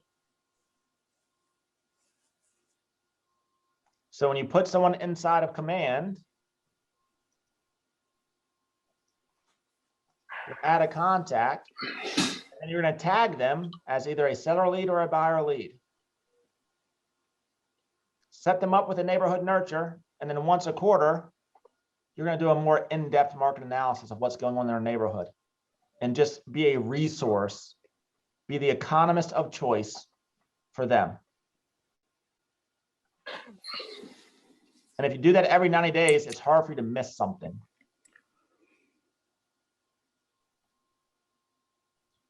All right, what questions do we have? I've thrown a lot at you. Hi, I have a question. Yes, Ramsey. First of all, thank you so much. You did great, bring up a lot of great insights. But in regards of the follow-up, so the follow-up is, I think that's the main reason why we tend, or anybody who's not really doing it, it's because we do not really have an objective, or not necessarily an objective, because as you mentioned, it's supposed to be about people. But when when you want to follow up with them, I'm not sure, like if you want to follow up constantly with them, what would you be discussing? Like you can't just ask every time, like like you never asked about the family more frequently, and now you're just asking more frequently since you became a real estate agent. Yeah, great question, Ramsey. Thank you very much. So in this, once again, if you have not had a system in place to systematically communicate with people, it will feel a little unauthentic. So for those of us that have had whatever, it's friends that I haven't seen in 5 years or whatever, you've got to rebuild that relationship. And that's where social media, I think, adds a lot to us. So comment on a post, send them a DM. Hey, I've been thinking about you. Or, hey, I saw that post that you made about that shrimp scampi recipe. I've been looking for a great shrimp scampi recipe. Like, what's going on? Use social media as kind of like a bridge to rebuild or reconnect with that relationship. And then eventually you have to take it to a deeper conversation. Like, hey, Ramsey, like DM, or comment, DM. Hey, I know over the years I've kind of, we've lost track of each other. What's a great number? I'd love to connect with you. And then I'm going to call you and just say, hey, Ramsey, what's up, buddy? What are you up to now? I see on Facebook that you're still working over there at Keller Williams. Are you married? You have kids? Like, what? I'm just having a conversation, and then I'm taking it back to Ford: family, occupation, recreation, and dreams. Do you sorry for interrupting. Do you discuss anything about real estate when you're rebuilding the relationship? No, that's not me. For some people that works. That's not who I am. For me, it would feel unauthentic for me. This is what I was thinking. I think, like you want to rebuild it and, just be talking normally. And then you would introduce that, you are right now in the real estate and I can help you find a house or find you, sell your house, whatever you're looking for. Well, here's the thing, guys. Now, like, I don't know about you, but if a friend of mine connects with me that I haven't met in a while, the first thing I'm doing is I'm looking at their social media feed. Like, I'm literally like going to like almost research people. What are they up to? What do they work now? Like we're almost very nosy, I think, as a society right now. Like, we almost live vicariously through other people. So I'm going to I do it when I'm hiring people. I mean, that's the first thing I do is I look at their social media feeds because I want to know about them. What's going on? So what do you do about the people that does not have social media? That's a great question, Lee.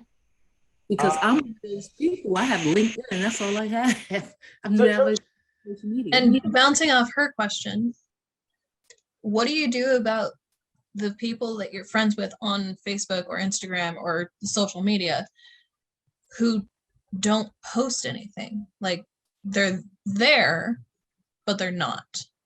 It's more great questions. It's more difficult, but I would venture to guess, and I could be wrong, there's more people that put stuff on social media than people that do not put stuff on social media. So for the ones that I have some friends that don't, for whatever reason, they don't participate. They have government jobs. They're not on social media at all. I'm like that. I have no social media. So for them, I actually have to do it the old school way. Like, I've got to physically call them or send them a text message. Now, what you could do in that situation is you just said, hey, by the way, I was just talking to an acquaintance and I thought of you. How are you? I know it's been a while. And some people may not respond to you. Like, my ex-girlfriend from high school probably would not respond to me. But that's okay, because I have other people. Remember, I'm building a big funnel here. I need to have a lot of people in here. And I'm connecting with the ones that I can connect with. I can't capture everybody. But what I can tell you, and if it hasn't happened to you yet, I guarantee you it will. Someone, Donna, thank you very much, said write a personal note and mail it to them. If you have their home address, that can work. But if this hasn't happened to you, I guarantee you it will. You will have a friend or a family member. The best man at my wedding bought a house and did not use me. You know why? Because I fell out of touch with them. My own cousin bought a house and then had an issue with the agent they were working with, and then called me to try and solve the problem that they had. And that's my fault, because I fell out of relationship with them. And that's where the consistency comes in. It's going to be difficult to re-engage at first, but once you engage with somebody, your job then becomes to consistently do that over time. The hard part's getting started. But I guarantee you, I had someone, I post things every once in a while on real estate. I don't spam, you know, I'm not like every day post things about real estate on, I'm not big on Instagram. I'm older, so I'm a Facebook consumer. And most of my Facebook's about family stuff. But every once in a while, I'll throw something in about real estate. And somebody sent me a DM and it was like, hey, John Newman, it's been a while, we haven't spoke. What are you up to? And I'm looking at the person's Facebook profile. We're friends, but I can't figure out who this person is. I don't know where I know them from. And they're like, hey, I know you're in real estate. I'm thinking about buying a house. Can you help me with that? And I'm like, sure. The next step for us to come in to the office today, I would do a Zoom meeting, but this is about 8 years ago. So it was like, come into the office and we'll sit down. I'll walk you through the process. And I still have no idea who this person is.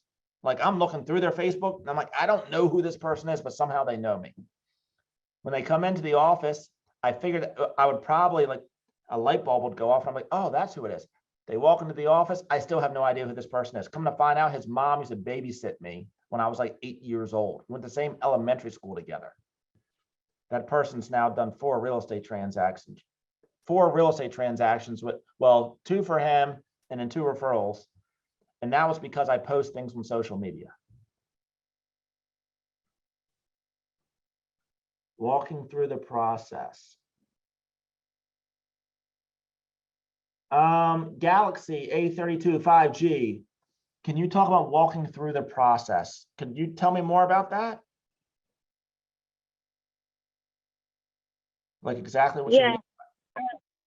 Yes, this is yes, I'm wondering, I don't have a problem approaching customers because I worked at Nordstrom's for many years. I had to approach strangers on the hour.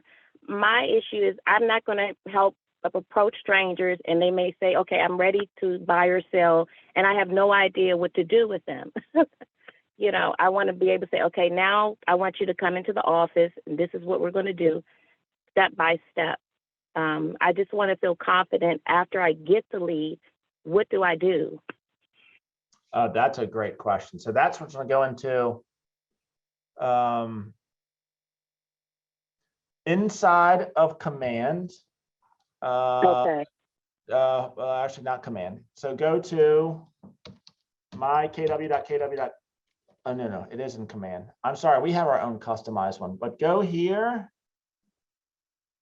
under designs. And then you'll have a buyer presentation. Yes, that's what I'm looking for. Okay. And the buyer presentation, and let me see if I can pull it up. Like I said, we have our own customized one, but let me see if I can find it. So if I go in here, buyer.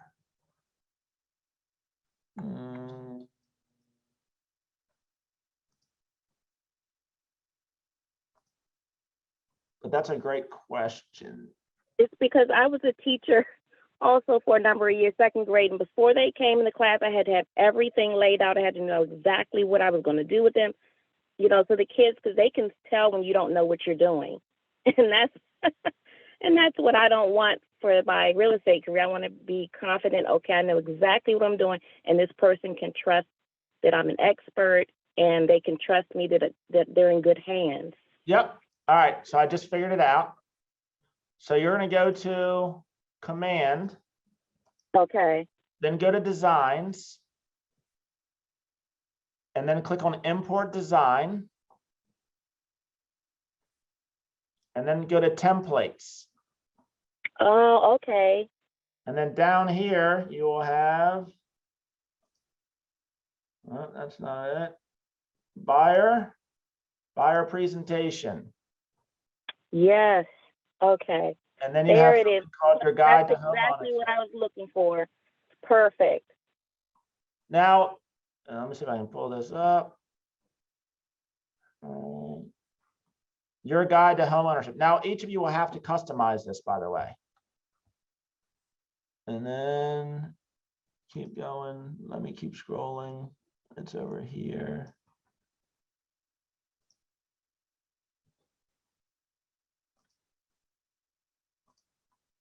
Well, I'm going to show you what it looks like. I'm not going to edit one.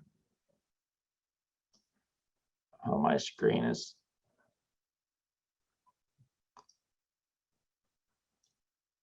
That's not it.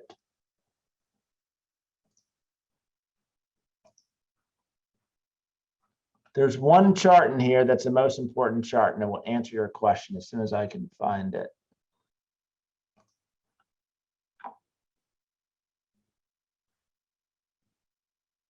Oh, it's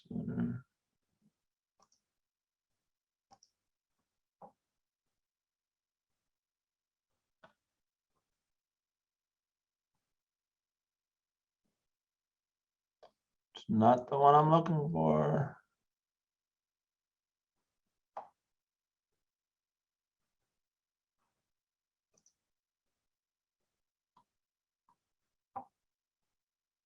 What it will have,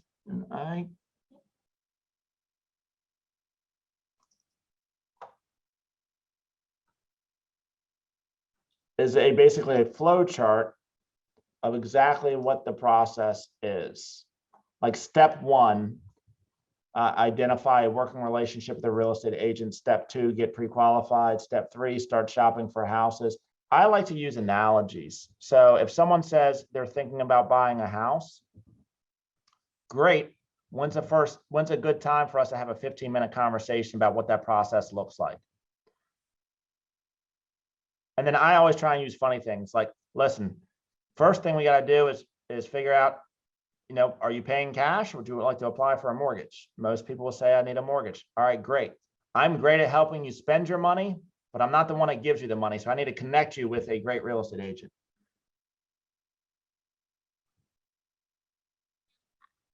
Second step is to go shopping. So in order for us to go shopping, I got to figure out exactly what you're looking for. So tell me about your perfect house. What does that dream house look like?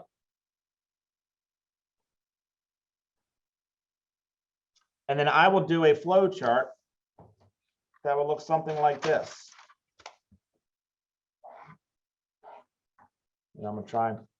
That's not gonna work. I'm gonna take out a piece of paper. I'm gonna draw a line across the top, and then I'm gonna divide it into two sections. Must-haves and wants. Like must-haves: 3 bedrooms, 2 baths, hardwood floors because my son has allergies, a gourmet kitchen. Nice to have, detached garage. And I'm going to ask them, what are the top 10 things that you must have in your new house? And then we're going to have a conversation about that. Now, what are the things that you'd like to have? And then I'm going to say, once again, I like to use jokes and I make fun of myself. So I will say something like, no, my wife once told me that a perfect house is like a perfect spouse. And there's no such thing as a perfect spouse because trust me, my wife tells me all the time that I have a few flaws. However, I meet 8 out of 10 of her top criteria, and then I'll laugh. Ha ha ha ha ha. So my job is to help you find 8 out of 10 of your must-haves in your house. And then I'm going to have them prioritize those top 10 things. So the number one most important criteria is a gourmet kitchen because I love to cook. When I go and tour that house, the first place I'm going is to that kitchen. And then I'm asking the question, does this meet your needs? If the answer is yes, we keep moving to the second thing that's a priority. If the answer is no, then we're leaving the house. So when I go and tour houses, I'm doing it with intention versus just saying, hey, by the way, here's the door, like help yourself, let's walk around. Because I don't want to waste their time or waste my time of showing them houses that they don't want to buy.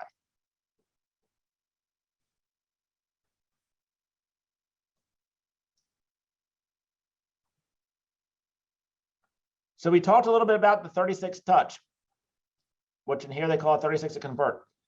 4 touches have to be two-way conversations. That's a two-way conversation, like communication. It doesn't have to be a phone conversation. It could be a DM. We're just basically chatting back and forth. 26 touches can be bi-weekly emails, like the neighborhood nurtures. 2 events or 2 touches can be events, get-togethers, parties, fun things. And then 4 touches can be promotional direct mail, magnet calendars, market reports, etc. Something physical they get in the mail. And there's your 36 touches. You spread them out over a course of 12 months.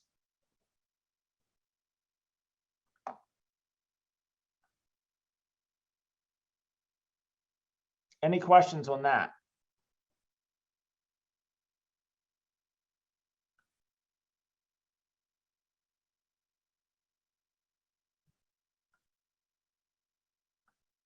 We could get so much deeper on this.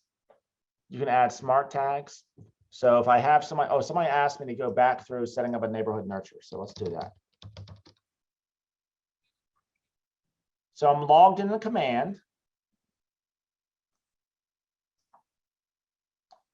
I'm going to go to my contacts and I'm going to search for a contact.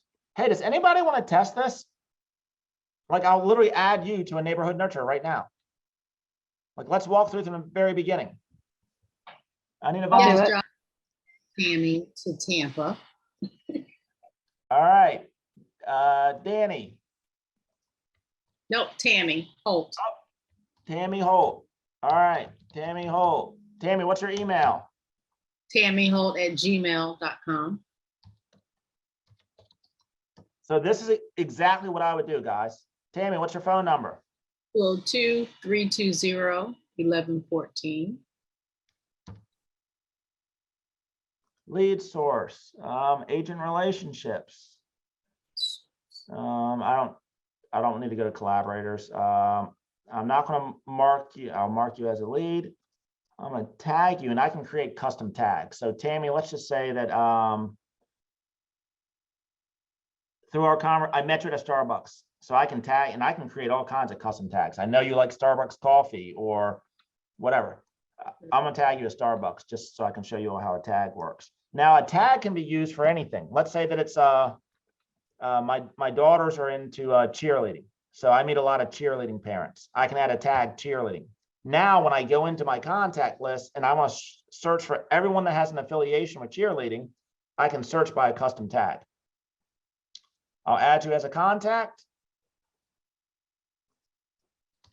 Now I'll go back in here and say Holt. Oh, this is hard to do because my screen is not. Well, let's just go to Tammy Holt.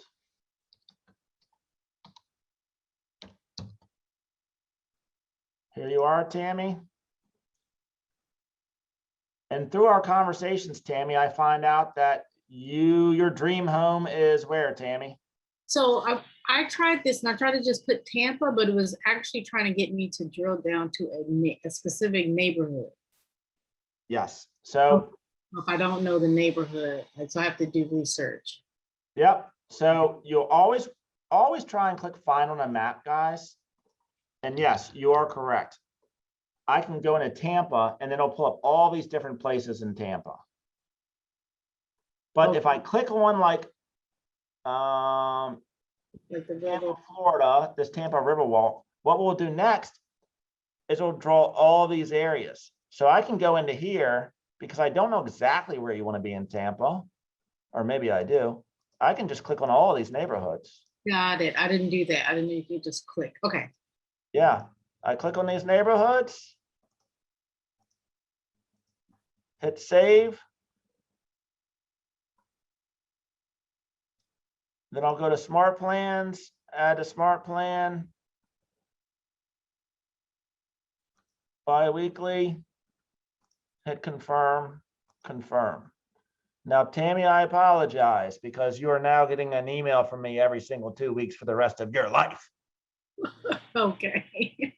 Now, what I would do next, Tammy, once I've done this, probably 30 days from now, I'm going to give you a phone call.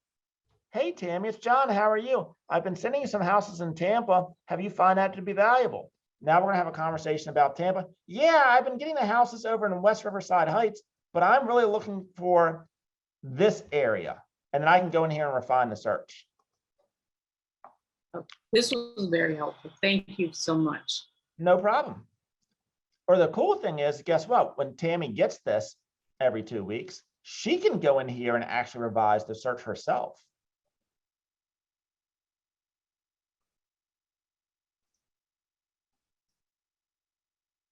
So that's how we set someone up on a neighborhood nurture. And you're going to do that for anyone that owns a house.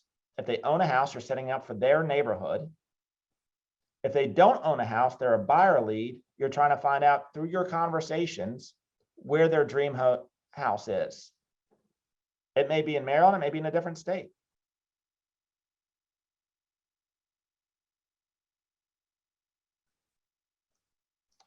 Thanks, John. Not a problem. Thank you. All right. We have about 15. No, we won't say we have 10 minutes. I apologize. We're going to go about 10 minutes over. What ahas or questions do we have? And you can either drop it in the chat or you can raise your hand. Scott, it's Ricky here. How are you? Good, Ricky. How are you?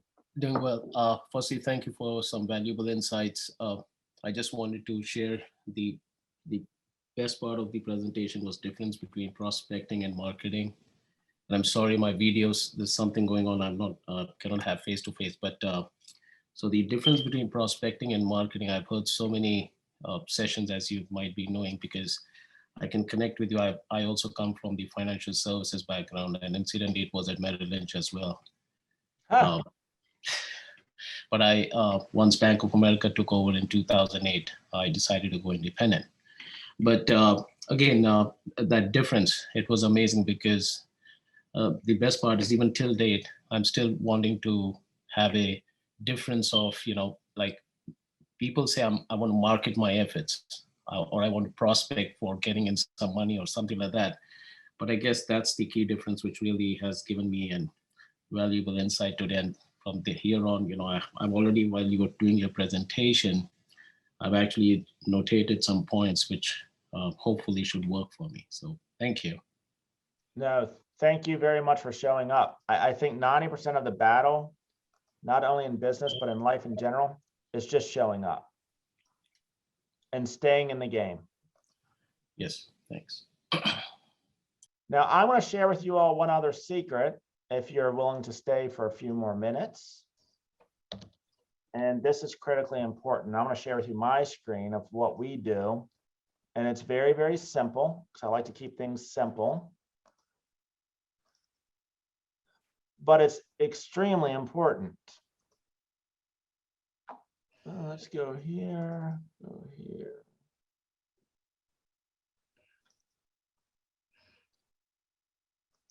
All right, let me go share my screen really quick. All right.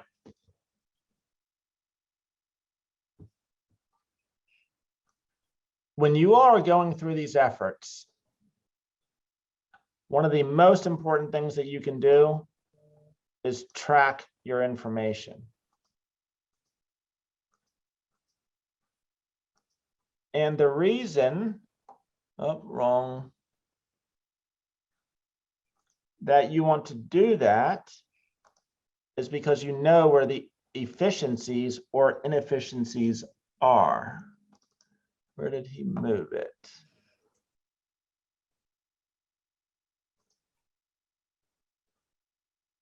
And what I mean by that is, if I was, and let's just say for fun that I was a fitness coach, and someone came to me and said that they wanted to lose 20 pounds. I would ask them what their timeline is for doing that.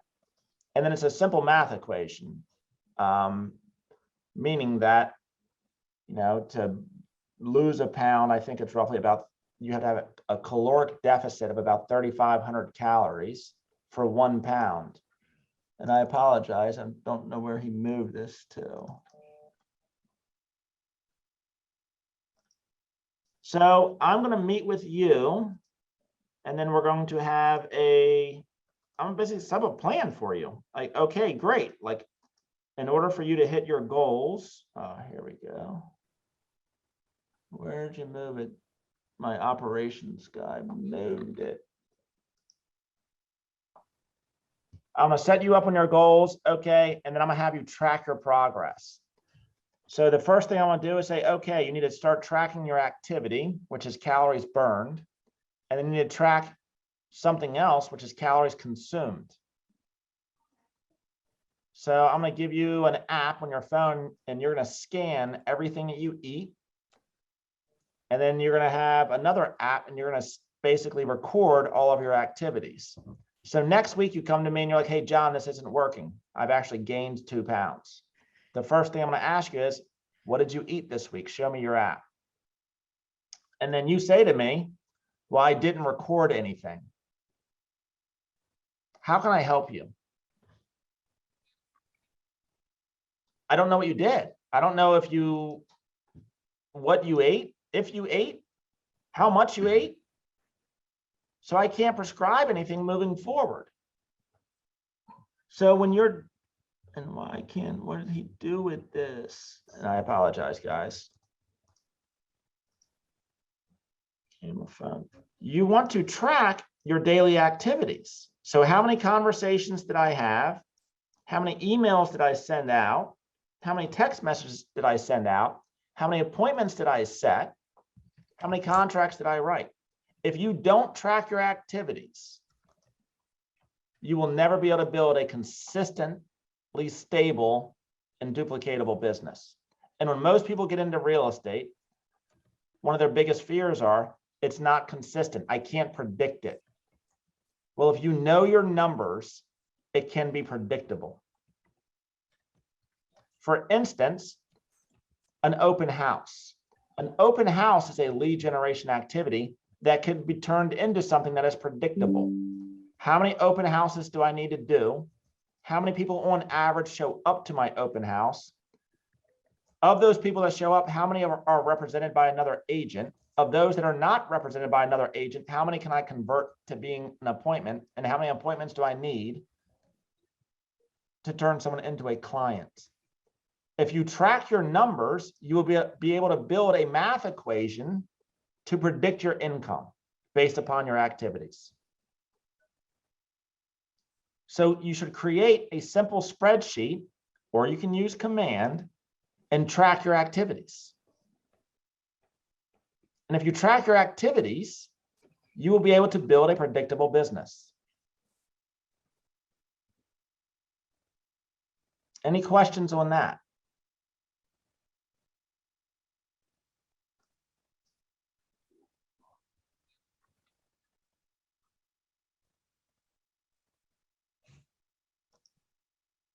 Either I scared everybody away, or you're just. So what ahas do we have, guys?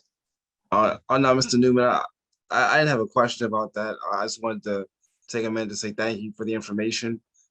This is a great session, and I'll put this in the chat. I guess I'll say it here on the call. I guess the biggest takeaway for me, because I have to leave, but the biggest takeaway I have is, everybody that you talk to is a lead to some degree. And of course, you want to track your results so that you understand, how far you've come along in your business and what strides you're making. Thank you very much, Wilbert. Thank you. Let's not overcomplicate this. It's a certain number of conversations. We track the conversations, we track the outcome of the conversations, and then we track the results of the conversations. Mhm.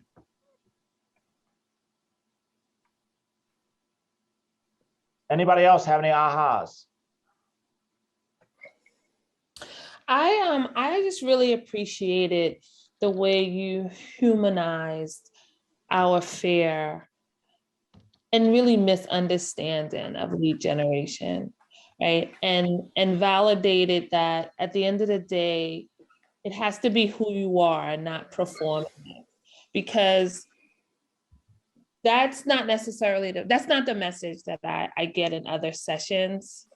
And they kind of push you to just get something out. And so I appreciated you acknowledging that, yeah, it's uncomfortable and that's okay. And even just saying, I wouldn't do that, but if that worked for you, then you should do that. I think I appreciated that. I think that's just something that I learned. And once again, I've been doing this for a little while. I know who I am. And I need to be true to myself and be me. Like, and that gives me the ability to just be real. And I'm not going to change the way that I talk. I'm not going to change the way that I act. I'm not going to change. I'm just going to be me. And that allows me to do it more often. Like I'm naturally, this is going to sound somewhat surprising, but I'm naturally not a very, very outgoing person. Like if I were to go to a bar or a networking event, I'm not going to be that guy that's going to walk around the audience and say, hey, my name is John Newman. You know, I'm with Keller Williams. How are you? That's just not who I am. So it's going to come across as being very unauthentic. I just want to be me. And that makes it easier for me. So I like, you know, cooking, and I like hip hop music. You know what?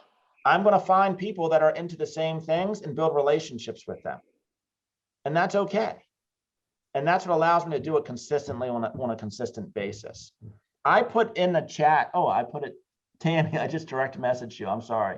I'm going to put in the chat my email address and my cell phone number. And if you all email me, because I couldn't find it, I will send you our activity tracking sheet that you all can use. I just need to get my operations manager to show me where it is because he moved it. So just send me an email or send me a text message, and I will send you a copy of the activity sheet, and I'll even send you a copy of our buyer presentation that you can look at it. You know, part of the thing about, one of the greatest things about Keller Williams, guys, is everybody shares everything. And I have a buyer presentation and a listing presentation. You want a copy of it? I'll share it with all of you.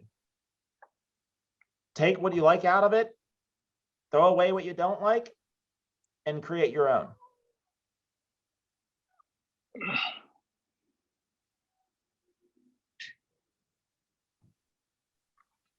Any other questions that we have? I'm not sure how to even pose this question, but when I got into real estate, the first thing is I don't even think I understood that I had to have a broker. I was doing it more so that I could learn, and I wanted to become an agent to help family and friends, but I never thought I'd really promote myself as a realtor. It was kind of like, I'll have the information, I can buy investment properties, and anyone that needs help, I can help them. And now I've kind of found myself taking the traditional route. Would you say that if you don't necessarily want to do as much lead generation or trying to find business necessarily, even though I know it's just a conversation, like we said, with folks, would you suggest the route of more like investment properties, or just two total different paths? At the end of the day, I just want to own more real estate properties and even just have the income that way through having investment properties or rentals. Would you not feel like it's enough bang for your buck, I guess, as opposed to selling homes in terms of the finances. Because the financial part is a big part of this for me. Great question, Tia. So, and this has nothing to do with lead generation. It's just like my philosophy on life kind of thing. I want to wake up every day and love what I do. If I can wake up every single day with passion, enthusiasm, and I love what I'm doing, and it provides the financial resources, I think I win the game of life. So if you wake up every single day and you're like, I can't wait to find another investment property, and that can provide you the income that you need to live your life by design, then go do that. Okay. What I would tell you is all of us should be thinking about real estate, not only as helping buyers or sellers, but also building wealth for ourselves, our family, and our future generations. So I think we should all be doing both. But at the end of the day, Tia, the funny thing, because I do real estate investing as well, you know what the most amazing thing about it? It's still lead generation. Okay. It's lead generation for deals versus lead generation for buyers or sellers. You still have to master the art and master the habits of lead generation. Okay. Does that make sense?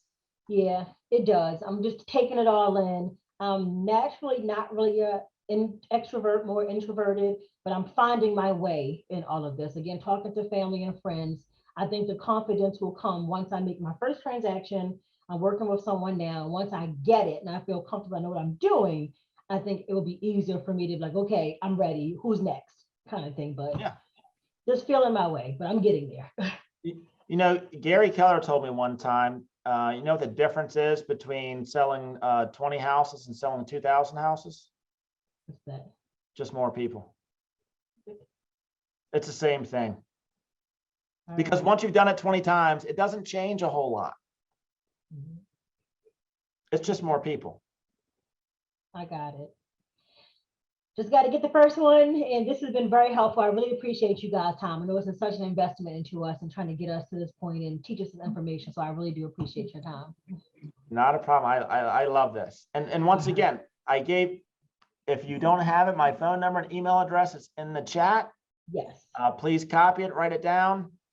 I will tell you right away, text message is the quickest way to get to me. Email comes second, phone call comes third. So that's another question that I ask people. What's your preferred method of communication? Okay. Okay. Got it. Thank you very much. All right. Anybody else have anything?